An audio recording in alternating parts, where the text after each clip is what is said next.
শ্বশুর বাড়িতে মেয়েদের কাজ করতে হয়, কিন্তু সেটা আমরা সব মেয়েরাই জানি। পরের বাড়িতে কাজ না করলে দুমুঠো খেতে পারবো না।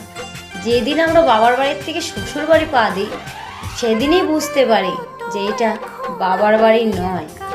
তো পরের বাড়ি খেতে গেলে কাজ তো আমাদের করতেই হবে, কিন্তু সেটা আমাদের কোনো সমস্যা নেই। সারাদিন কাজ কাম করার পর ওদের কাছ থেকে সেটা শুনতে হয় যে তুই সারাদিন কি করিস, কি কাজ আছে এ বাড়িতে। না পাই মান, না পাই সম্মান।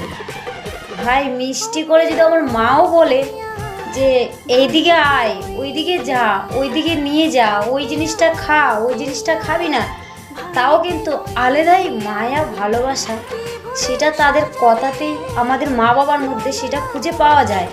কিন্তু ভাই শ্বশুর বাড়িতে যখন তোমাকে তুই তারা কি করে কথা বলবে, না পাবে মিষ্টি সুর, না পাবে ভালোবাসার ঢাক।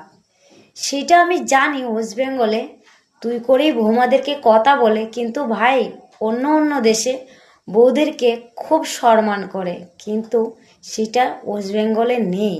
হ্যাঁ আছে, সবার ঘরে আমি সেটা বলছি না, বাট আমার মতো যত ফ্যামিলি আছে সেই সব করে।